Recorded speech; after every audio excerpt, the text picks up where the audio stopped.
Good afternoon, everyone. I, Sonali Saraf, YFlow Secretary, Apurva Pokarna, YFlow Chairperson, and our YFlow Committee welcome our panelists, Dr. Ankita Dhalia ji, Mr. Khurshid Batliwala ji, and our moderator for today, Ms. Chandana Manedi ji, Flow YFlow Past Chairs, Flow Committee, Chapter Chairs, and members to our YFlow program, Mind Over Medicine. A piece of information I would like to share with all of you. We will turn off the videos for the moderated session for better clarity. Kindly cooperate. If anyone has any questions, please put them with your name in the chat box and Chandana ji will take it during or in the end of the session. An empty lantern provides no light.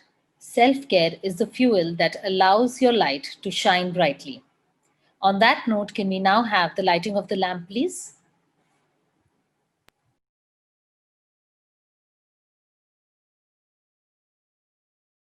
Thank you. We are happy to felicitate our guest by donating to Flow social outreach projects like Skill India and Cheryl Arts and many others.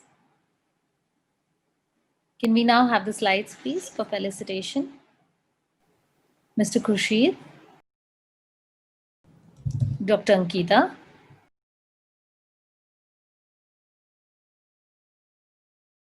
Yes. Ms. Chandana ji. Yes. I now invite Apurva, our YFlow chairperson, to address the meeting and introduce our guest. Thank you, Sonali. Good evening and a warm welcome to one and all. Mind is the most interesting yet intriguing organ of all. If you put your mind to it, you can do anything and achieve anything. It is the means to attaining enlightenment, the source of all power, the means of conquering desire, sometimes the hub of all our trouble and pain. A healthy mind is a wealthy one. On that note, we explore holistic approach towards healing through craniosacral therapy with notable speakers that shed insight on the mind, its healing abilities and regenerating powers. Our first speaker is Mr. Khurshid Batliwala. He holds a MSc in mathematics from IIT Mumbai. He chose the unconventional path of being an art of living teacher for over 25 years now. Inspired by Sri Ravi Shankarji and drawing on his own vast knowledge and experience, his talks and workshops are a smooth blend of science, technology, and ancient Indian wisdom. He is an accomplished alternate healer and extensively have studied craniosacral therapy and has created India's first craniosacral therapy practitioner training program. He and his colleague have co-authored 2 books called The First Ready, Steady, Study, Go Smart Ways to Learn, and Happiness Express. Their 3rd book is called The Pillow Talk, which will soon be published. Dr. Ankita Dhalia is director of the Alternative Healing Art Department of Sri Sri Panchakarma Center, Bengaluru. She is a consultant osteopath and has treated hundreds of people for issues ranging from migraines to fibromyalgia, sports injuries to disc abnormalities, and hormonal imbalances to gastrointestinal disorders. Her knowledge of osteopathy, natural herbs, and CST, combined with her MBBS training, makes her a potent and much sought-after healer. Our moderator for the day is Chandana Manedi, who's the founder of 2 state-of-the-art Pilates studio called the Flex Pilates in Jubilee Hills. She is a trained physiotherapist and is a certified by Stott Pilates Australia. She is a mind-body wellness expert and movement therapy is her forte. She has utilized Pilates as the best tool to achieve perfect balance for the holistic benefit of her clients. I welcome you all. And now I hand over the session to a very able moderator whose personal experience in the field will be adding valuable insight to the session. Thank you. Thank you so much, Apurva. It's a great honor to be on this platform. I welcome one and all. Also, thank you very much for giving this opportunity to have a good conversation, very perspective conversation with 2 leaders with us. So with growing awareness on mind and body connection, me as a movement specialist have always tried acquiring various tools to treat my clients holistically and holistically. Perhaps the vast majority of physical diseases and discomfort is caused or maintained by emotional factors. Today, we have gathered here to bring to you all the most powerful and effective tool, which I myself use with majority of my clients, the craniosacral therapy. I welcome and thank you. And I would like to start with Mr. Khurshid. Please start with understanding or giving us an understanding about what is this craniosacral therapy or what is this holistic healing? Okay, so good afternoon, everybody. And hi to all the people of the YFLO, especially Apurva. And I really appreciate the effort that has gone into getting this event off the ground. So I want to ask you all a question, okay? And please feel free to unmute yourself and answer, or even you can type out in the chat. Yes? Is that all right with everybody? Would you like to answer some stuff that I ask? So I want to ask you this question. Where do you live? Go ahead. Just type it out in the chat or unmute yourself and tell me, where do you live? In our bodies. Okay. How about the others? Chandana, you gave the answer away. Very, very, very bad spoil sport you are, but doesn't matter. Most people, when they are asked where they live, they will say, I live in Hyderabad, I live in Bombay, I live in China, I live in LA, I live in San Francisco, I live in Bangalore, or whatever, isn't it? But the truth is, you live in your body. Yes? And now, okay, Chandana, don't talk. Somebody else, unmute yourself, please. And tell me, where do you live? Like, really, tell me your city. Where do you live? Anybody? Pallavi, yeah, go ahead, Pallavi. Hyderabad. Hyderabad. So Pallavi, can you tell me a really good Italian restaurant in Hyderabad? Like really excellent food you get over there? Currently, I would say Ottimo in ITC Kohinoor. Okay. Now, do you know how she just got it? She just said that in ICC Kohinoor, there is this amazing restaurant where you get really good Italian food. Okay. And suppose I tell you, Pallavi, do you know any place in Hyderabad where you can go for a nice long walk? That's easy. There's only one, KBR. Exactly. Right. So you know, she knows Hyderabad. I mean, she's been living there. She knows Hyderabad. But actually, if you look at it, you are living in your body. Do you really know your body? Do you know how you hear stuff? Do you know how you see stuff? Do you know how your heart manages to keep beating all your life? Do you know how your blood pressure is being controlled? Do you know how I saw somebody eating something right now? Do you know what happens when it goes in and what is the mechanism for it to, come out? Right? We are blissfully ignorant of this, isn't it? Right? I mean, just think about it. You ask somebody, where do you live? And they say, oh, I live in Hyderabad. And how long have you been living there? Oh, I've been living there 20 years. And I say, do you know a good Italian restaurant there? And they say, I don't know. And I say, what? You don't know a good Italian restaurant in a place you've been living for 20 years? What's the matter with you? Right?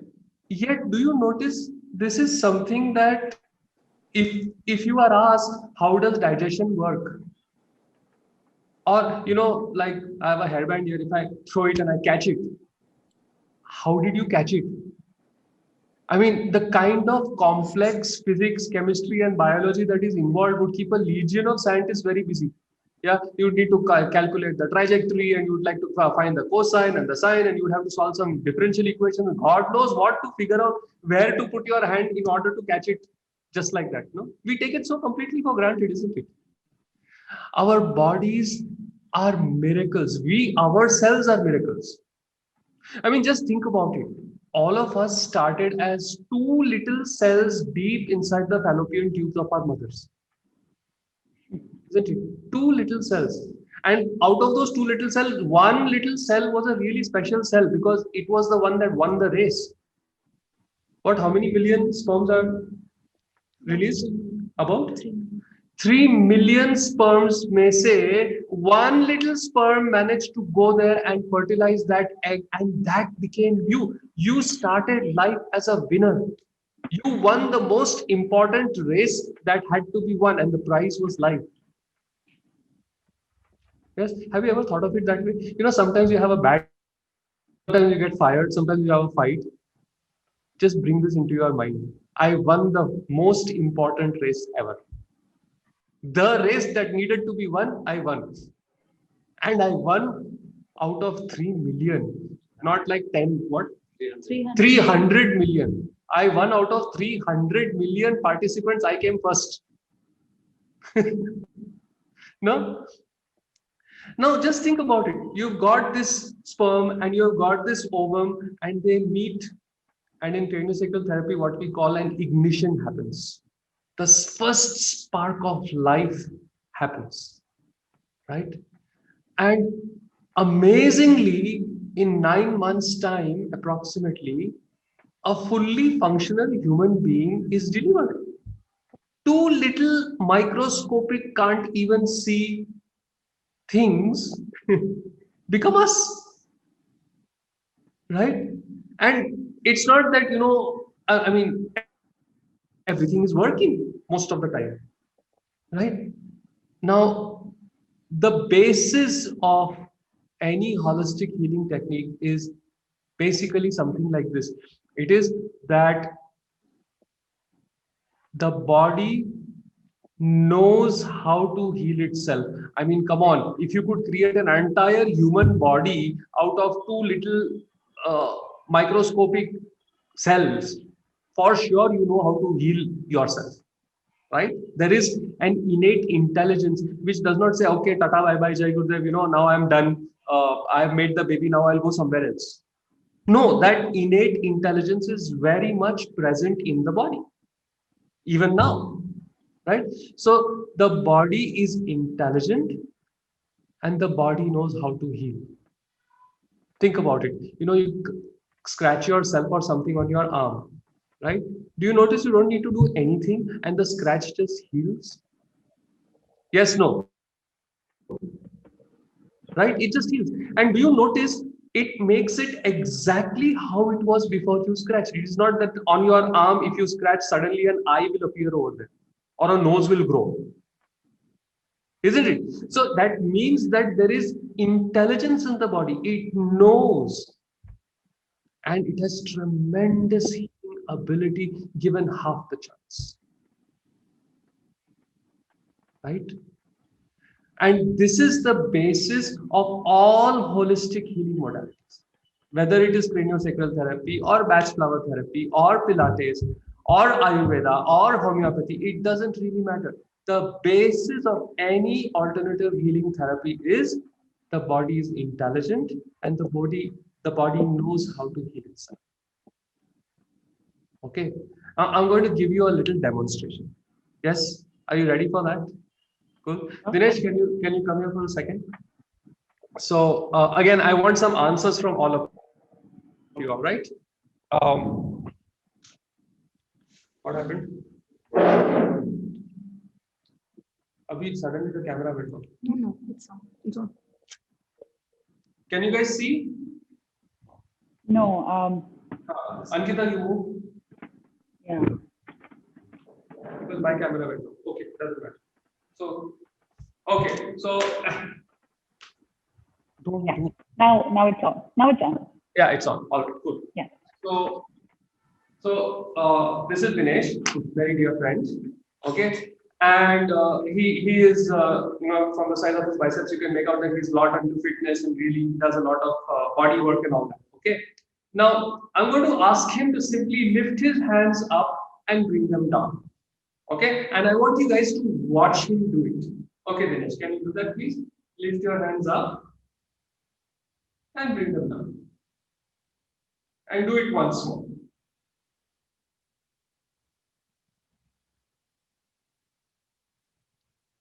Okay, everybody saw that? Yes? Okay, now I'm doing something here and you can't see that and you will see it in a few seconds. But Dinesh, can you lift your hands now, please?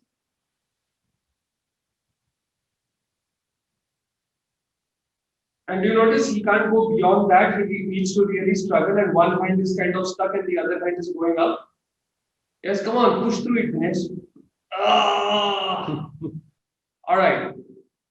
Okay. Now, if someone came to you like this, that this hand is not going all the way up, and this hand is going up, and he's having a lot of trouble moving it, what would you say? Where is the problem? Where do you think is the problem?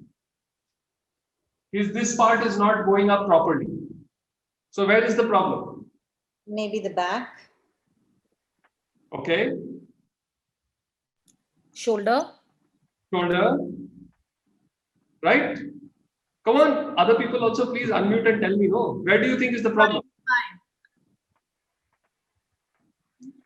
The backbone, spine. Fine. Dinesh, can you bring your hands down and try again? Okay, so yeah, go ahead. Okay, do you notice how that hand gets stuck and there is some restriction here? So where do you think is the problem? His t-shirt is tight. Exactly. Right? The problem is here. Okay. What I did was I did this to the t-shirt and therefore it became tight. But if you went to a normal allopathic person and a person could not do this, they would say that the problem is in the shoulder. Maybe he's got a frozen shoulder, something like that, correct? Yes? This is the big difference between the allopathic approach and the holistic healing approach, where we don't look at what is the symptom, rather we look at what could be the probable cause of it. And we look at the system holistically. Like you rightly said, the t-shirt is tight. Right? But most qualified, in quotes, doctors, because of their training to look at certain systems in exclusion of the others, like you have a person who is an ENT, he looks only at ear, nose and throat. You have a person who looks at gastroenterology, he's looking only at the abdomen. Some pulmonary person who looks only at the lung. Cardiac person, he looks only at the heart. Is it nephrology? That's only for the kidney. So in the quest for making making yourself specialized on different aspects of the human body, unfortunately, we have lost the ability to look at the body as a whole, as a complete system, so to speak. Right? Yes?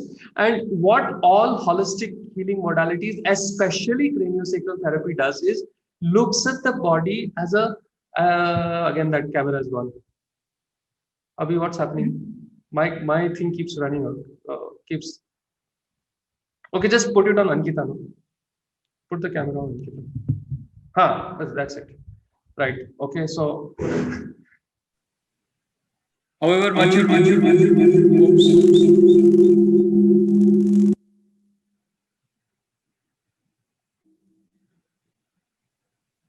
all right, are we okay? Can you guys hear me? Yes, this always happens. However much you prepare, something will go wrong. Doesn't matter, right? So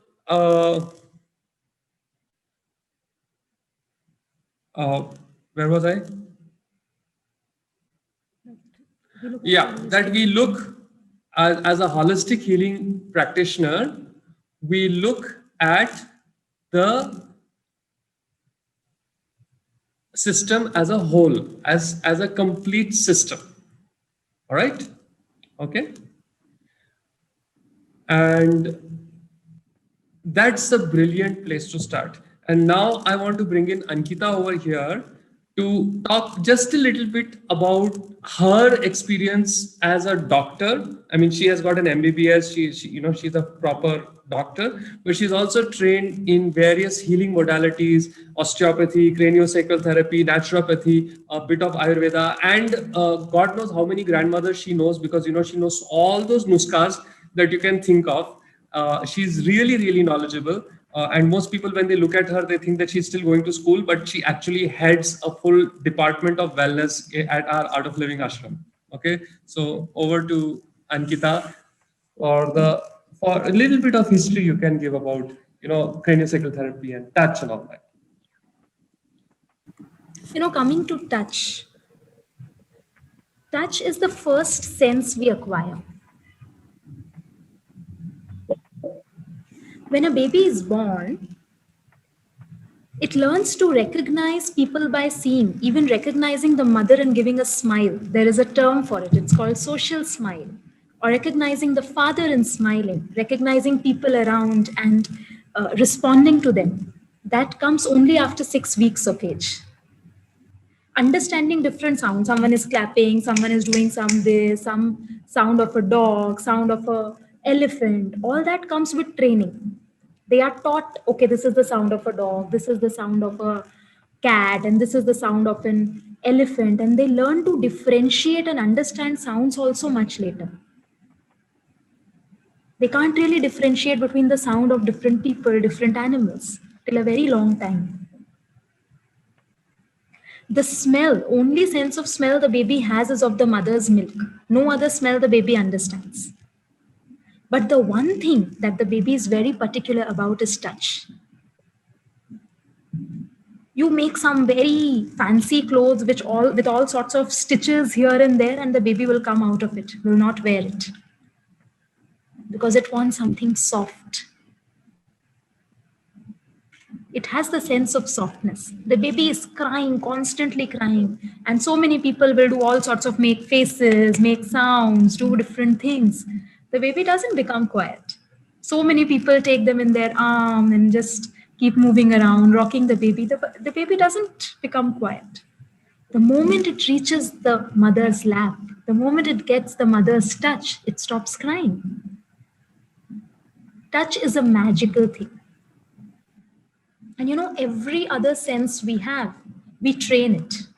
We are taught, red color, blue color, green color. Okay, this is the smell of a rose. This is the smell of a jasmine. Garlic smells like that. Ginger smells like that. A dog barks. A cat mews.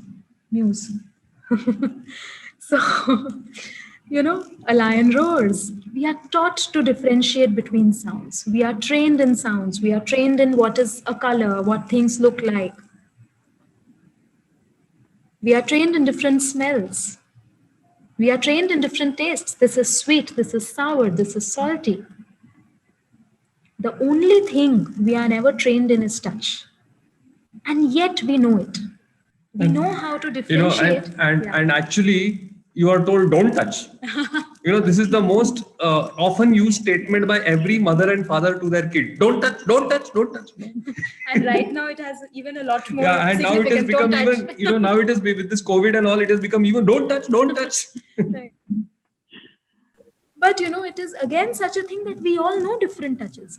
We know how to differentiate between a good touch and a bad touch. When someone touches at us and it is healing, or the touch of a mother when a baby is sick, or the touch of a friend as an encouragement, okay, go talk, touch to encourage when they do that little encouragement on the shoulder, or a touch when it is not really right. We know it.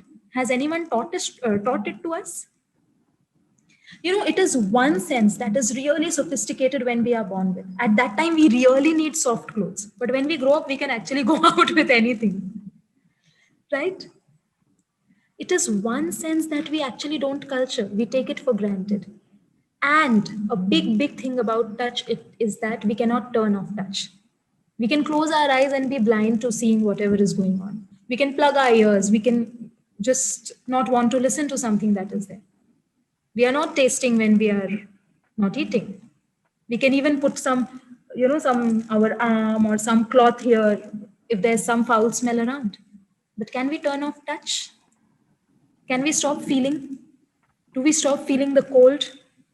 Do we stop feeling the sweat trickling down? Can we stop feeling that? No, we cannot turn off touch. Touch is something that is inherent in us. That is a really developed sense we have, but the most ignored one. And touch is therapeutic. When a body meets another body that knows how to touch, It is like meeting a friend in a desert that we have been just sent to. You know how you are sent to some absolutely unknown land and people eat a different kind of food there, they speak a different language there, and everything is different. The cultures, the customs, the habits, everything is different. And this one person, even from your country, walks in, who wears clothes like you, eats like you, speaks the same language. We feel such a solace. No, someone is there. Same things our bodies feel when they get a therapeutic touch. You know, if you have ever been to a really senior doctor, someone who has been practicing for years and years, do you notice when they touch you, palpate you to check you out, you feel so safe? Hasn't that happened? You just feel taken care of because they know the body, and our body enjoys, loves the touch of someone who knows and someone who can heal. Our body is waiting for that kind of a touch. And we often say it is craniosacral therapy is exactly that, training to be able to touch in that safe, non-invasive, therapeutic, literally a mother's touch. Yeah. So it's very interesting. Yes, Ankita, please continue. I kind of like jumping in here and there. So. So you want to tell the story of craniosacral therapy? No, you tell, and I'll jump in. Okay. Okay, so we'll tell you the story of craniosacral therapy. So first I want to tell you it has been named really wrongly, if I can say that. If there's one problem I have with craniosacral therapy, it is with the name. Because it's very prematurely named as craniosacral therapy. Sounds very fancy. The meaning is very simple. Cranium means your head, or anyone's head. This portion, the top part of the skull, it is called the cranium. And yeah, no, I thought it's gone. Yeah. So this part is the cranium. And the lowermost part of your spine, where your spine ends down, there's a big triangular piece of bone, which is called the sacrum. So your two poles of your spine, the vertebra, the spine that we take, the two poles are the cranium and the sacrum.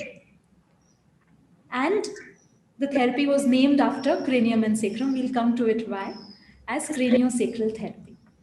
So there was this osteopath in America called William Garner Sutherland, Dr. William Garner Sutherland, who was studying to be an osteopath. Osteopathy is another healing modality.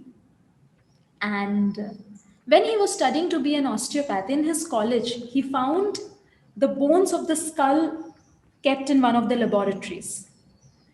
And he was really intrigued seeing the shape of every single bone we have here. You know, the one bone here, there's something here. Inside, there's literally one bone which looks like a Batman or a spaceship. It has a very fancy shape, which is called the sphenoid.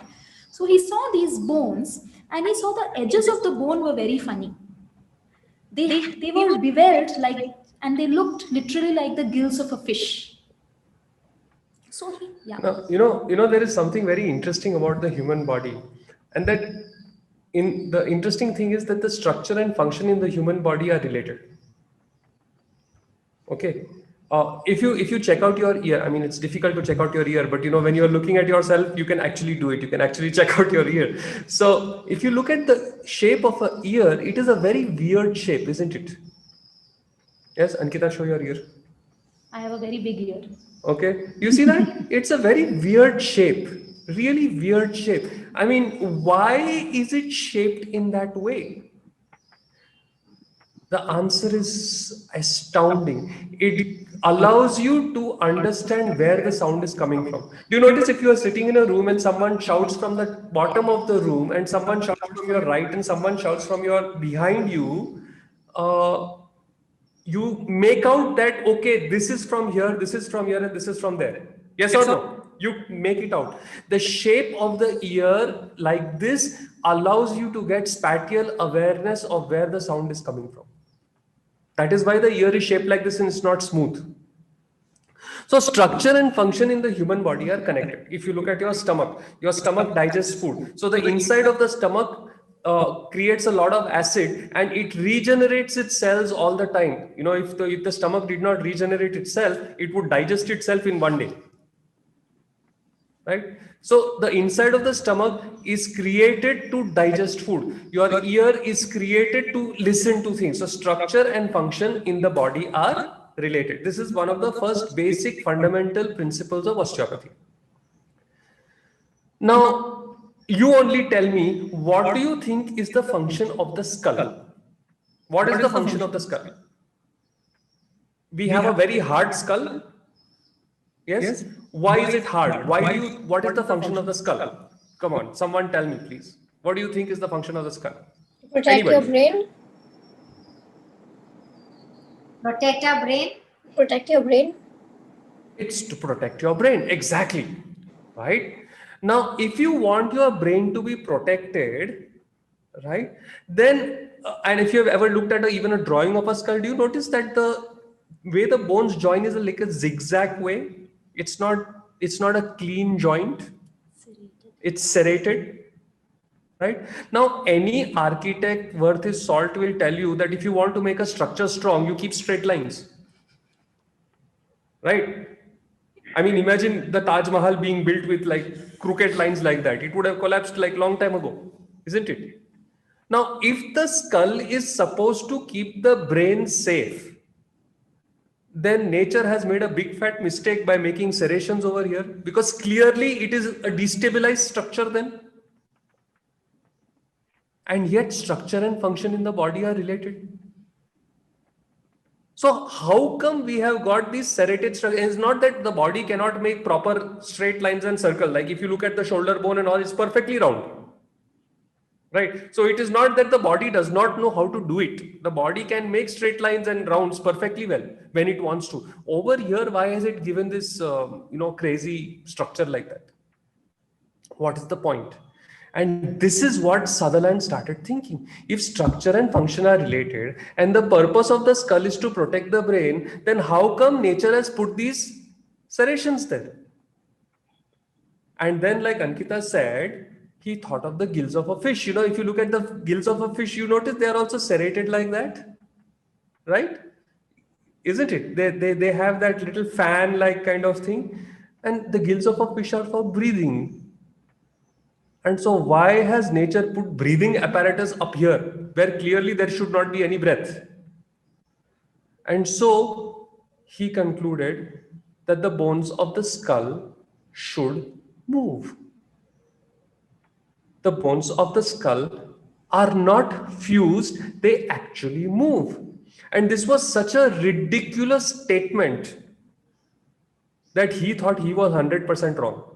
And so he tried to do whatever he could to get the thought out of his head. How can it be? Come on, right? And the thought wouldn't go. So he started doing all sorts of experiments to prove himself wrong.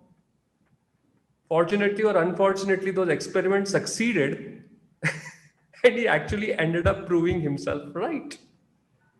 He was very excited and he went on stage and, in a medical convention and said, guys, he must have said it in a different way, but basically the import of the message was that the bones of the skull move, and he was booed off the stage.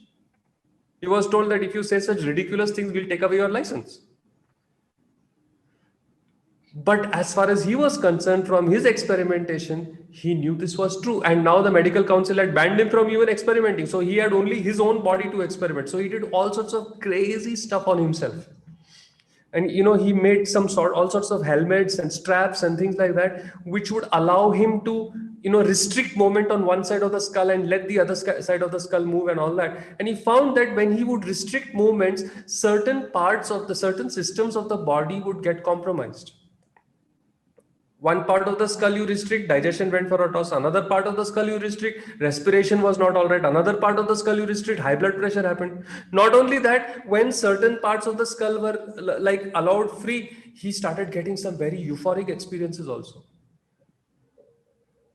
So this really intrigued him. But doing all this, he started falling very sick.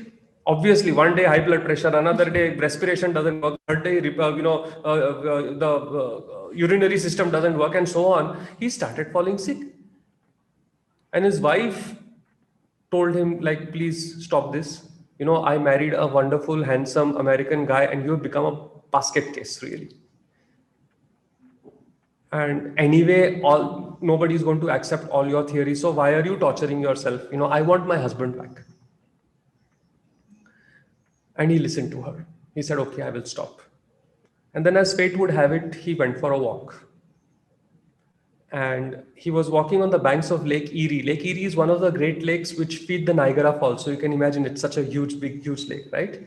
And he was walking on the banks of Lake Erie. And there was one guy who had drowned, whose body they had fished out. Like just drowned. And there was no pulse, there was no heartbeat. He was kind of dead, right? Dr. Sutherland, I mean, they did all that mouth-to-mouth rescuation, removed all the water from the lungs, but the guy was dead. But Dr. Sutherland said, let me try, right? And what he did was he put his hands in what is now called the Sutherland hold under the head and on the cranium of that guy. And he started micro-moving the bones of that guy's head in the way they would have moved if the person was alive. By that time, he knew that. He had gathered that skill.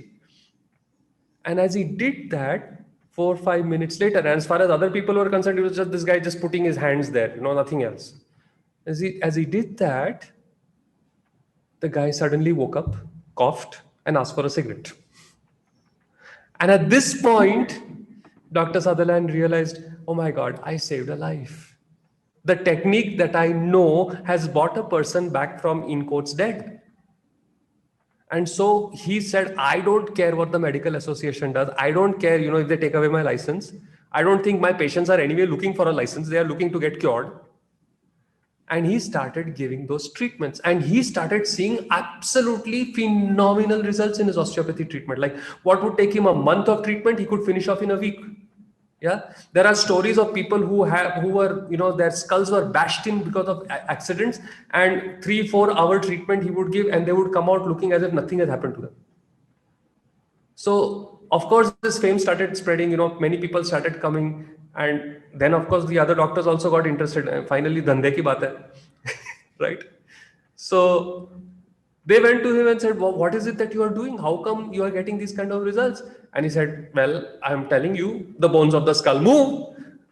And a few of them brave enough to venture into this new form of treatment said, teach us. And so he taught them.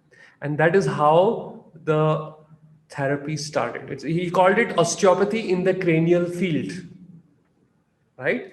And then later on, it started being called craniosacral therapy. Okay, but it all started with this guy looking at pieces of skull and thinking, why are they not straight? Why are they serrated? What is going on here? And he had the guts to challenge the entire medical community of that time. In fact, even today, any of the doctors that might be present in this room, and I tell you that the bones of the skull move. Now, obviously, they don't go bloop, bloop like that, of course, right? It's very microscopic movements that are happening. But if I told even a doctor today that the bones of the skull move, they would say, "Kya baat karta hai yaar, tum kahan se seekh ke aaya?" Right? But the fact is, when you learn craniosacral therapy, you will learn how to actually feel those moments, how to influence those moments. And then, as Ankita said a little while ago, it is a misnomer because it is not just that the bones of the skull move, the entire body moves. Every single bone, muscle, tissue, organ in the body has its own dance. And as we learn the therapy and as we give the therapy, we kind of figure out where the dancing is happening properly and where the dancing is a little out of step, right? And that's how we come to know, okay, there's something maybe not so all right here. And then we rely on the intelligence of the body and the innate healing ability of the body to gently, gently bring the health back into the body. And the consequences are almost miraculous in their nature, right? I have been, personally, I had a slip disc issue, like one of my discs had popped, L4, L5. And I was advised surgery and I was advised all sorts of things, bed rest, this, that, and the other. And with osteopathy and craniosacral therapy, which are non-invasive, they are, they do it physically. It's like there is no invasive procedure there at all. those therapists had me walking in less than a month, when my allopathic doctor had told me 1 year of bed rest. In less than a month, I was up on my feet. This is my personal experience. Yes, and like that, so many people now we have helped. We have helped them find their health. It's not that, a craniosacral therapy will never say that I will heal you. No, it will. A craniosacral therapist will say I will help you find health, because for each person, finding health is a very personal journey and a very interesting adventure. Right? So it's an absolutely amazing technique, because for the therapist, it's like I am working with a miracle here. And for the person who is getting the therapy, they are becoming aware of the place they live in. And finally, they know where the Italian restaurant is, right? And where they can go when they want to have a walk. Are you getting what I'm saying? Yes. So it's a tremendous journey of discovery and adventure for both the therapist as well as the client. And for both, automatically, that gift of vibrant, bouncy health becomes available. That's true. That's very interesting, Mr. Khurshid, that we have few questions from yes, our Chandana, audience. I was just going to say, please ask questions. Yes. So you've been telling us like how CST can help in improving health and benefit, but can you also list us few benefits of CST, like craniosacral therapy, and who can benefit? Like one of our audiences want to know whether it is also helpful for people who are suffering with autoimmune problems, where your own body immune system is, fighting against you. So can it be helpful? How do we turn around? Because knowing CST from a healer perspective, I know how it comes, where you are giving an invitation to the body to heal itself. So how does this therapy help autoimmune problems, or are there more benefits to it? So craniosacral therapy helps everything. Okay. Michael Kern, one of the pioneers of craniosacral therapy today, he has a lovely book called Wisdom in the Body. He's also a dear friend of ours. He said, there is no such thing as an incurable disease. There are only incurable people. Yes, and we have worked with autoimmune disorders. We have worked with all kinds of diseases. And I will not say that every time it has worked. No. We have worked with a few people with terminal cancer. They have gone, they have passed on.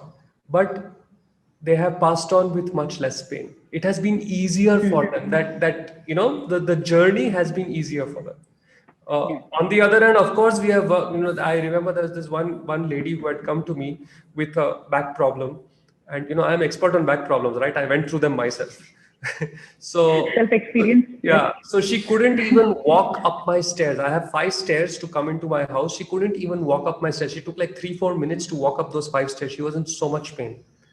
And I put her on the table and I started giving her the therapy. And while I was giving her the therapy, I was also giving her gyan, if you have this problem, you need to do this, you need to do that, you need to do this. Because I myself had, gone through it. So I kind of knew where she was.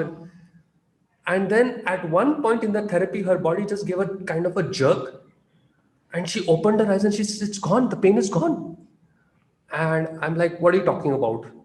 And she said, I'm telling you, I am feeling so good. There is no pain left. And she kind of sat up and she jumped off the table and she turns around to me and tells me, all those things you talked about, do I need to really follow them anymore? And I was like, I think you should. So I have had this is not explainable in any way. It's not explainable. Yes. And we have had our share of people who have not healed the way we wanted them to as well. Respect, yes. Yeah. But there has never been a person who has got off my table and said, kuch nahi hua, koi fayda nahi hua. It has never happened. There has always been some sort of positive difference that has happened to their lives. So that comes down to definitely that it is not just about the body, you're also changing the way you are feeling. So that is emotional, something happening in your mind, Holistic. which is where it is connected. And then we can also say that CST in that case can be also helpful for people who are actually experiencing anxiety Absolutely, big time. Anxiety, depression, all those problems, big time it can help. And the other wonderful thing, Chandana, that I would like to say is CST is not only for, when you are ill. Yes. It is for people who are 100% healthy, who want to amplify their health. Yes. Right.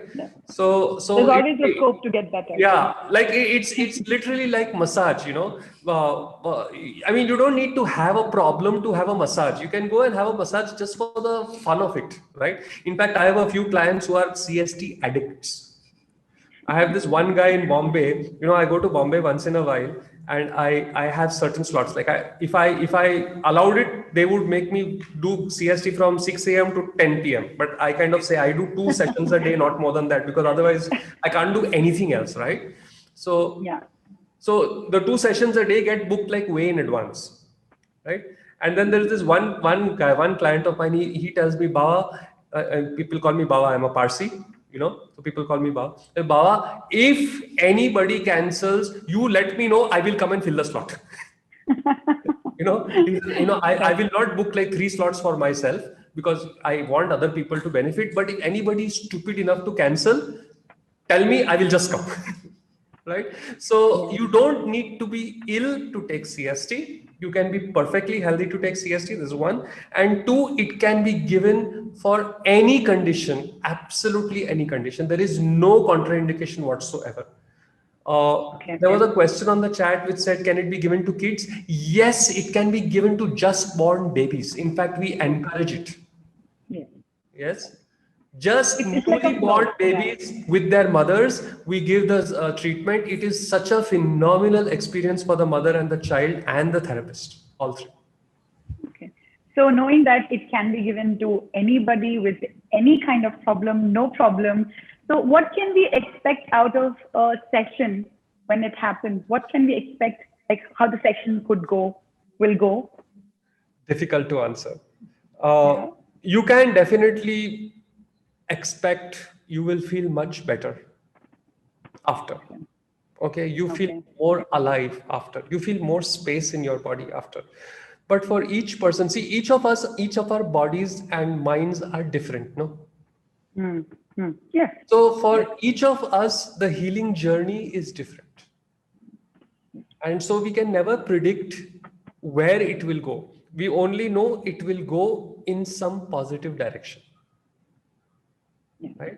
Because we really rely on the body's intelligence. We don't force ourselves. Acha, ye theek karna hai. We don't do that. We go there and we sit and we let the body decide. Yeah, I'll tell you one.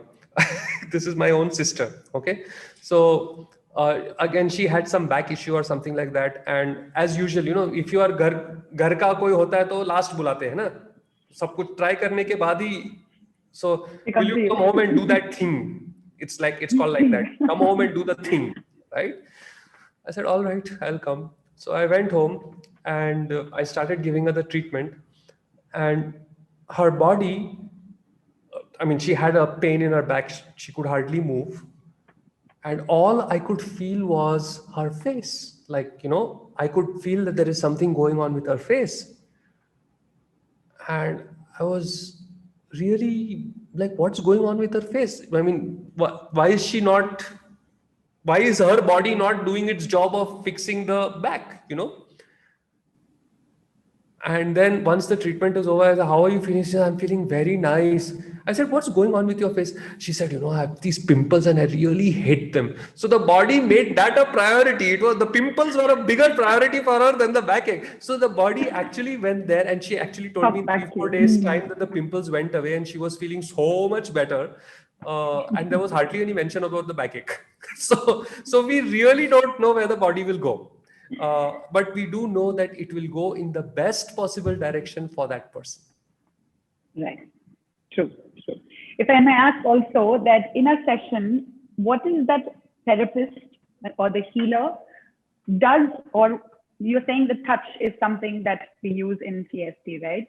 So are there anything that our audiences would like to also experience? Like, how do you do this?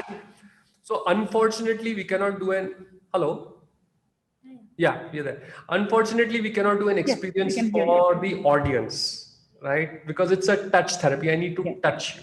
Okay. Yes. There are other therapies which are distant healing therapies, which I know, and which would be another talk. But this is a touch therapy. So we really cannot, unfortunately, cannot give you an experience of CST. But I mean, we have quite a few restrictions on the ashram, but we managed to get like one person over here. And what I will do is I'm going to do a session on him.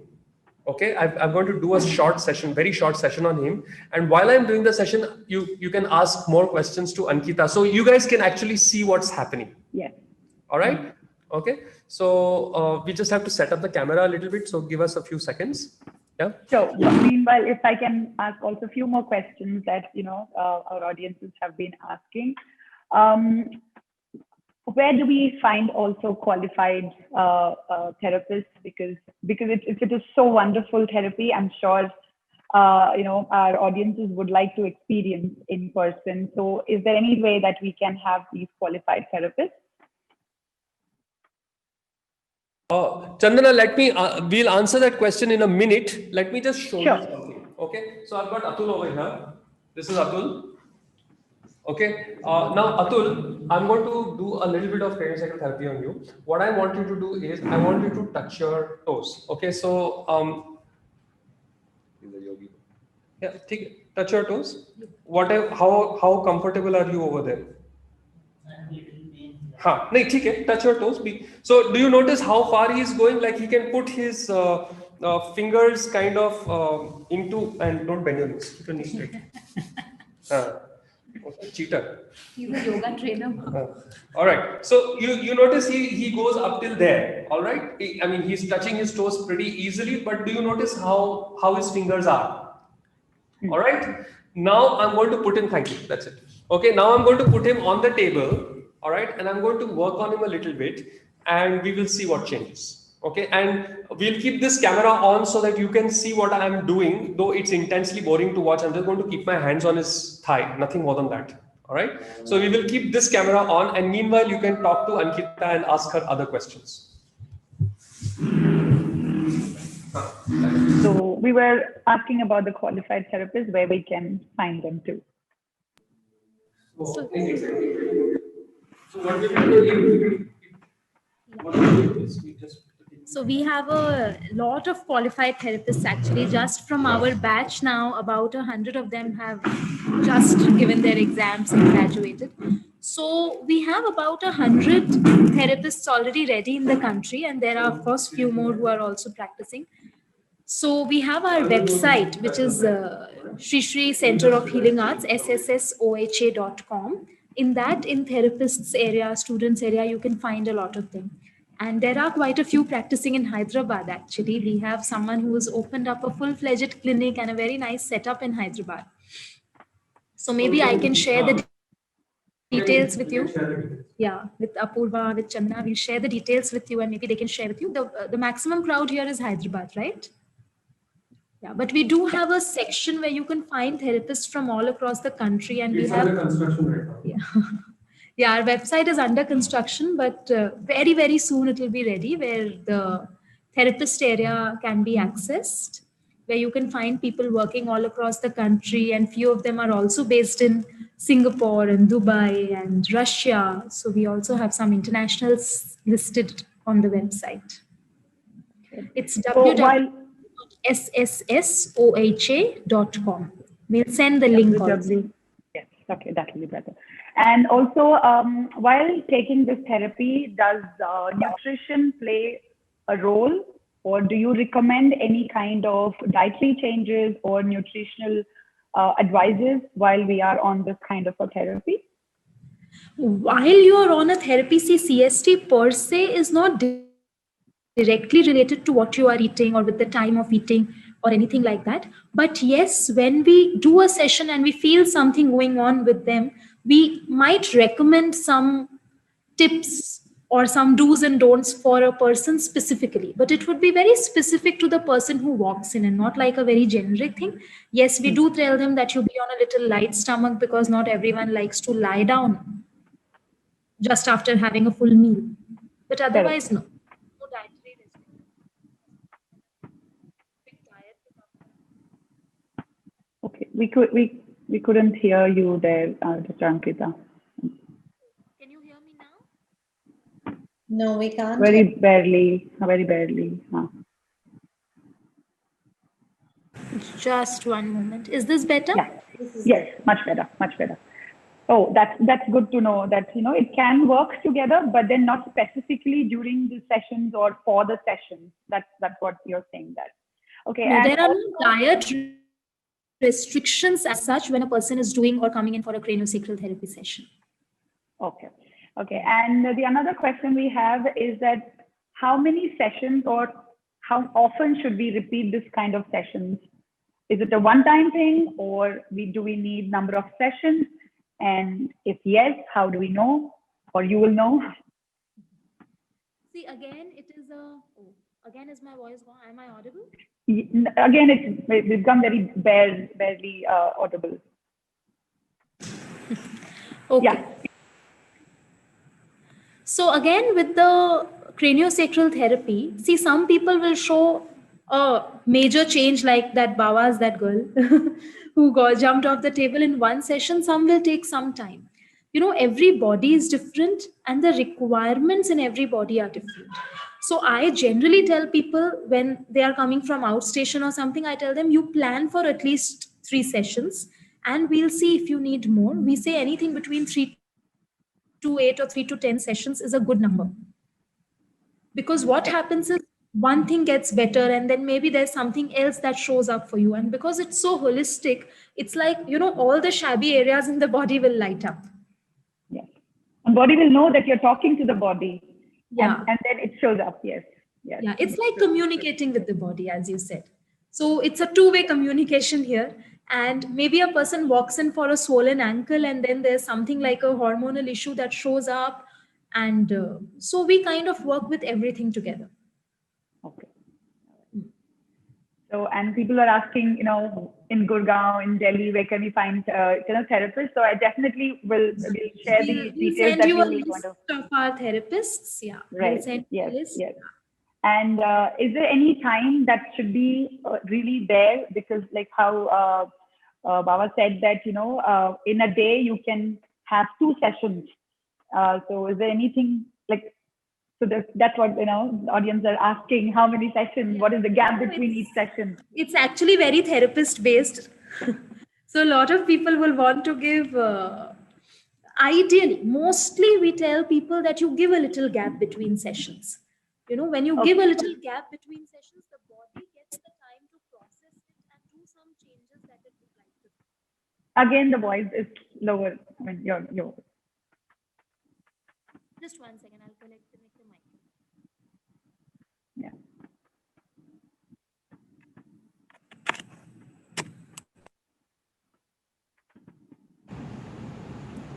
Yeah, is this better? Much better. Oh, yes. Thank you. Yes. Okay. So, see, it quite depends from therapist to therapist, but ideally the body needs some time to process what it has gone through. So it's good to give at least 2 to 3 days gap in between. Some people like to keep a week's gap, you know, when you plan 10 sessions, 15 sessions, and the person is in the same city and they don't really need to travel from outstation, it's good to keep some 5 days gap. But see, when someone is coming from outstation, say I am based in Bangalore and someone is coming from Kuwait to take a session from me, I can't keep them for a very long time. So in that time, I personally tell people that you keep a week so that we can do at least 3 sessions at a gap of 1 day each on alternate days, so that we even know that, okay, what is the difference, how your body is processing, and we can do 3. And then we decide on later, okay, how much gap in between or when you want to come in. But yeah, some gap is good. For some people who absolutely can't travel, it is acute, who are around you, you can do a little more and all that. But it won't be really feasible for a therapist and a practitioner to do too many times and too soon. Yes. So while doing these therapies, will allopathy or any other kind of medical intake will hinder the sessions or along with the session? That's one of our audiences have put that question for us. Yeah, so craniosacral therapy is it has a very synergistic effect with any other treatment modality you are on. Whether you are taking allopathy, you are taking homeopathy, you are taking Ayurveda, craniosacral therapy only helps to hasten the healing process. Like, I want to give you one example here. I was working with a lady from Hyderabad actually, and she was undergoing chemo. So she had been diagnosed with breast cancer, and it was a very initial, it was in her second stage, and she was undergoing chemo. And she was told that she will need 10 chemo sessions. And we were doing this therapy simultaneously with her. And she actually required only 6. And the doctor said that you don't need more because in 6 you have shown this result. And this doesn't happen with people. So in his career, he has not seen that. So it kind of makes the treatment be more potent for you, treatment be more effective for you, and it adds on to the healing process and it fastens it hastens the healing process a lot more. And with CST, we never tell anyone to stop any medication or anything. Yes, with time, we have seen that people have gotten, they have reduced the dosage of, say, thyroid medication, diabetes medication, blood pressure medication, and some have even gotten rid of it. So with time that happens, but we never say no, and it doesn't hinder or interfere with any other treatment that the person is going through. So another question here, in your experience, what are the dysfunctions, disorders, or diseases that you have seen the most being cured or healed? Yeah. So for me personally, it would be a very personal experience, I would say, because a lot of therapists, they want to keep one particular thing and they work on that and they become very good with it. I know some people who really work only with autistic kids and they have seen very great differences in them. I personally work a lot with vertigo people, with migraines. Migraines was my research project, so I really like that. That's close to me. I work a lot with spinal issues, disc issues, and fibromyalgia, as I said, and also with pregnant women and maintaining with pregnancy and female health. These are the topics that personally I like to work, and I've seen a lot of benefit in people who have undergone this therapy. Okay, let's see how Atul is doing. Atul, slowly get up from the table and come here. Can you guys hear me? Yes. Yes. Okay. So I'm going to ask him to bend again and touch his toes and do and go ahead, touch your toes. And do you notice it's like putting his palms on the floor now? And he's not bending his knees? Atul, what? You only tell, how much is the difference? खड़े होके बात करो. So talk in this mic. Yeah, you can talk in this mic. Yeah. So earlier there was a pain in the hamstring area, but loud. Right now there is no pain in the hamstrings. I'm able to touch like the toes properly. Okay, so I just worked with him for like 10 minutes around approximately, and we could create such a big difference in his body, right? Now, as a yoga, you teach yoga, right? So I'm going to ask him only, as a yoga teacher, to bring this kind of a difference, how long would it take? Maybe minimum 15 days, regular 2 hours. 15 days of regular 2-hour practice, 10 minutes of a craniosacral therapy touch, right? Okay. So yeah, thanks a lot. So we can, I mean, this was just a very quick demo to show you guys, how it can work on a really healthy person. Now, this guy actually teaches yoga, so he's a really healthy person, and even in a really healthy person, we can make quite a difference. Like, he had that pain in the hamstrings, it went away, and he could go down so much more and with so much less effort, right? So yeah, so I hope that kind of answers a few questions for you guys. Yes, yes. We really wanted to see what happens in a session, so you could show that it is a very experiential kind of a session. And just imagine if in 10 minutes I could do this a full 1 hour session, what we could make, what we could create, right? Yes, true. So there's one more question for you guys. That is, do you work with doctors often, with people who come with any issue, and do you talk to the doctors also, and how it has been that experience? Sometimes we do. See, again, it totally depends on, sometimes we even talk to the doctors of the clients who come in if they are open. Many times what happens, allopathic medicine or any, not just allopathy, be it Ayurveda, even with Ayurveda, because I personally have worked in Ayurveda hospital. Many times what will happen is that any traditional medicine practitioner and any other therapy, be it, they can be at loggerheads with each other. Because I practice both, I understand they are complementary and they are not at loggerheads. But for a person, like I like to say this always, that Jesus said that if you have to reach the ultimate, I am the way. Krishna said you have to go via me, right? So everyone thinks that their way is the ultimate and anything else you bring in might not really help. But yeah, I am seeing this shift more and more now, even with my colleagues and all that. There is a shift. People are moving towards alternative healing.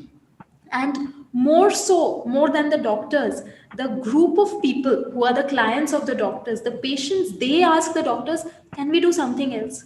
Can you reduce my medicines? It's quite interesting that now people are saying, not saying, get me out of the pain. They are saying, make me healthy. They don't mind being in the pain a little longer as long as they can go towards health and not just fix it with a pill or an injection. There is much more awareness in many people that I would rather be healthy at the end of the treatment than just be minus the pain. Yes, they're ready to take that journey towards the health. Journey now. And correct, so I guess the whole healthcare industry has to basically cater to the clients. I mean, it's in one way it's a business as any other. And if the client says I want this, then you need to be able to give them that. We need all the components of the health, not just one component of the health. We need all the components working together. Right? It's a healthy relationship that's to get their health. Yes. As you say this, Baba, I was thinking that Chandana would be facing this, that earlier people were like, okay, give me a pill, make my muscles strong, give me some protein, give me that. But now they want to work out, they want to do some Pilates, and they want to get that strength in the core, the strength in the muscles. So yes, and knowing the importance of mind-body connection through movement, through any kind of movement for that matter. What CST is also movements, right? We are moving, like how Baba said in the beginning that everything moves. So people are understanding the importance of movement. That's really great to have on this day, especially on World Mental Health Day. We are talking about movement of mental health. So that's great. So I am seeing that I think we have got all the questions here. And we have one, Chandana. Somebody wrote, the kids nowadays, because of the online schools, sit for too long. Is there any exercise they can do? So Ankita is going to teach you one and I'm going to teach you one. And they are both generic, very generic things. We thought that we should give you guys something to take back home, not just a lecture, not just Gyan, right? So Ankita is going to teach you one really cool thing you can do to kind of just soothe your entire brain, soothe your entire skull, okay? And I'll teach you another one. So mine is simpler, hers is a little involved. Okay, so I like to call it, enhancing all the senses, all our senses that we have. So our brain sitting here by these serrated bones. So it has direct connections with all the sense organs. All the nerves, they come directly and connect with all our organs of senses, special senses as we call them. So what we'll do is first, I would like you to just look around you. Just look around here and there and see how you are perceiving, how the colors are. Everybody please follow along. Do the exercise along with Ankita. So if you can just look around how the colors are, how it is, how bright it is for you. So I'll just show you first and then we'll all do it together. So in this, the thing is that this particular one works best when we do it with our eyes closed. It has 4 parts. The first part works best with eyes closed. So I'll first show you, you see me how I do, and then we'll all do it together, okay, with the eyes closed. So we have all seen a car at some point of time in our life. We've all seen a car, right? Yeah. Yeah. And the car has a windshield, and the windshield has 2 wipers that keep going like that. Correct? Yeah. So what we'll do is we'll feel that our foreheads are the windshields and our palms, the fingers, are the wipers. So how do the wipers move? Priyanka ji, you can open your eyes now because otherwise you won't be able to see. When we do it, we'll close our eyes. Okay. Yeah.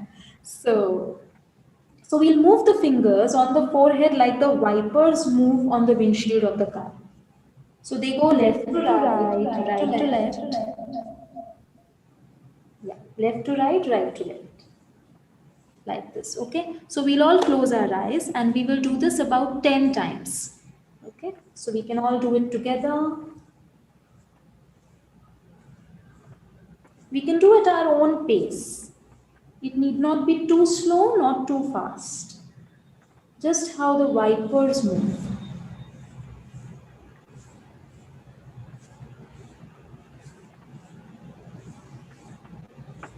A couple of times more.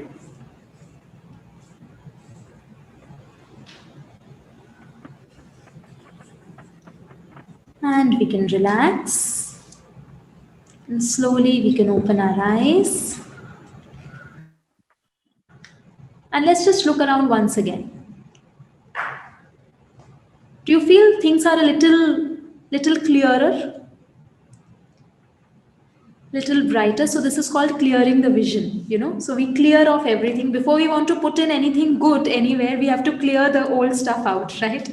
So this is clearing, and after we have cleared, we'll create some space for good things to come in. So how will we create some space? We call it, I like to call it opening the sutures. It's not like any name. So what we do is with the fingers, we will like open our skull up. So what is the pressure we are applying? Like we apply a cream, okay? Or how we apply a scrub. We've all women here, so I can use these nice terms of applying a scrub.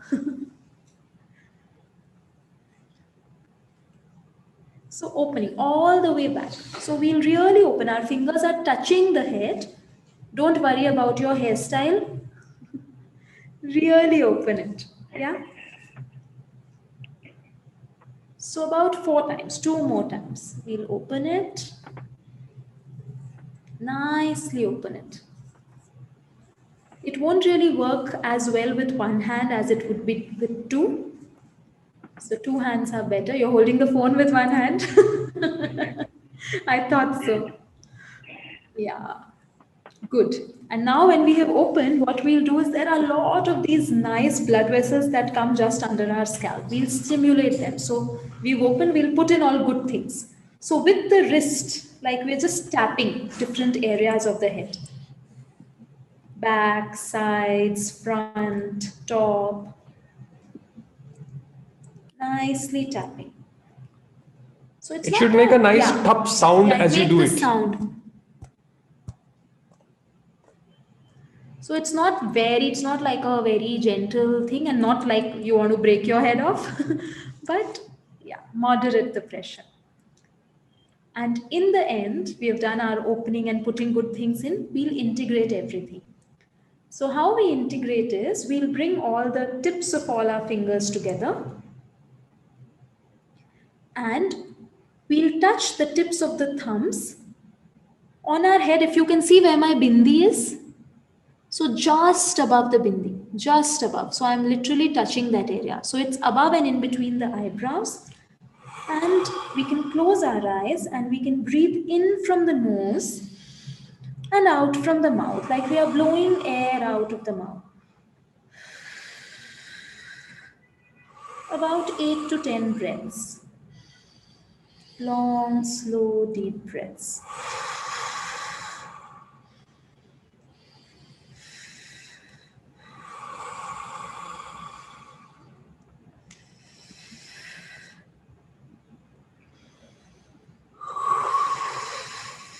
If a yawn comes, don't stop it, it's good.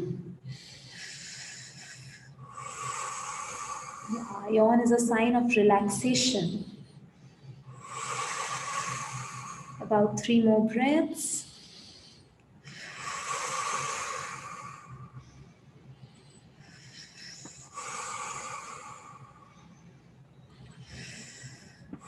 And slowly we can relax.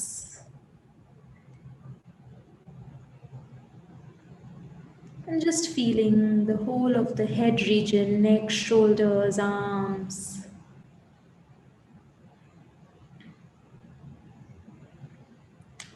And gently, whenever we feel like, we may open our eyes. Feels good now?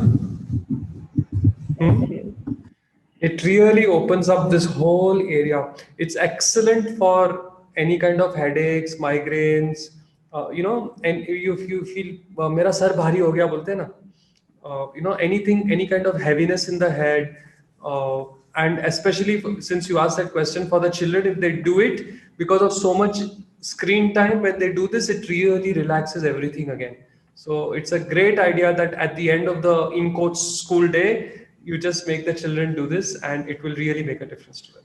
Does this help with attention deficit? Does this exercise help with attention deficit? Help. You know, it is actually this whole package. It's kind of a coordination thing. So it does help. It does help, and especially because this is all around the brain. For kids, it helps in brain development also. Good development of the brain. And having said that, you asked for that sitting long time. No, I've made a video.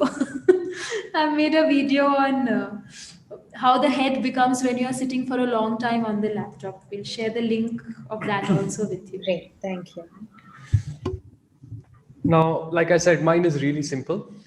So go to the behind the ear. You will see there is a bone there, like a hard part just behind the ear. If you drop down, there is a soft part. Yes, from the hard part, drop down to the soft part. And with the other hand, take your index finger and touch it to the bone on your wrist. Okay, and all the other fingers can be just like that. And this also, the other 4 fingers can be just like that. You know, like you can do a little pose. Okay, this is one of the most effective holds for dealing with any sort of panic, anxiety, or nervousness. Okay, this hold basically activates the vagus nerve, which suppresses the fight and flight response. All right. So if you just sit like this for about 2-3 minutes, and always breathing is in through the nose, out through the mouth. In through the nose, out through the mouth. You can do about 15 to 20 breaths like this, and you will just feel so good. Okay. If any of you are meditators, if any of you have learned, say, Sudarshan Kriya, or you have learned some art of living technique, then, sometimes you have so many thoughts that go on in your head and you just can't meditate, then sitting like this before you start your meditation for about 2-3 minutes would make a huge difference to your meditation. All right. It's also very cool if you do this to somebody else. So if I come here, if I put, find the hard spot, bring it down, and then I hold her, her this, what do you call this bone?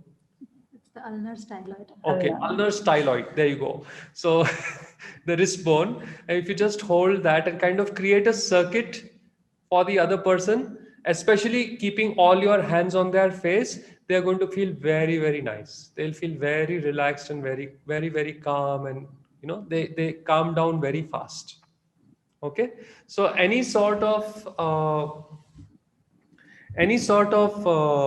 anxiety, nervousness can be really handled with this very, very simple little posture. And especially for the people who meditate, if you cannot meditate because too many thoughts, just sit like this for a few minutes before you start meditation, and you'll be surprised at how deep your meditation becomes.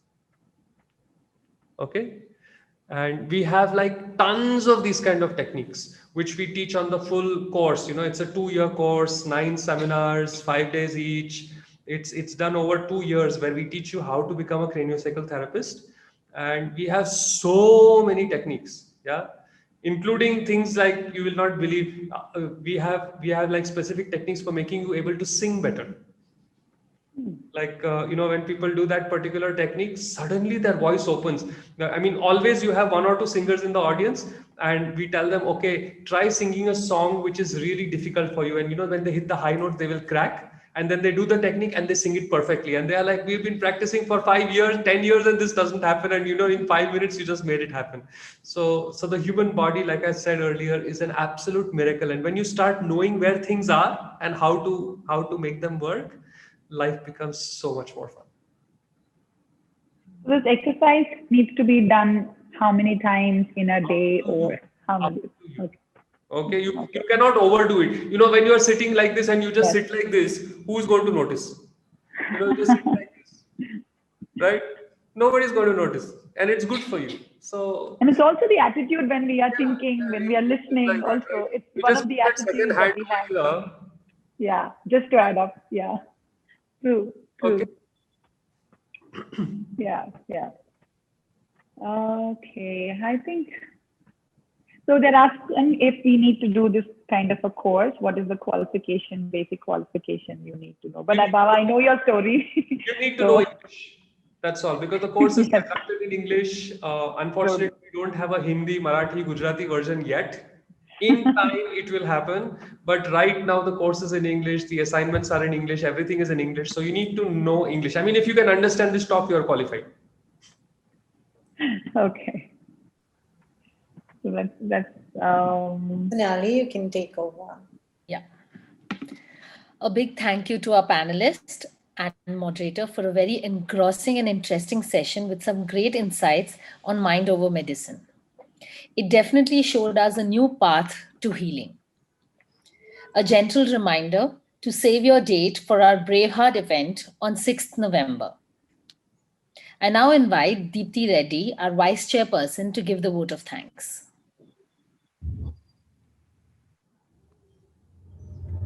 Good evening, everyone.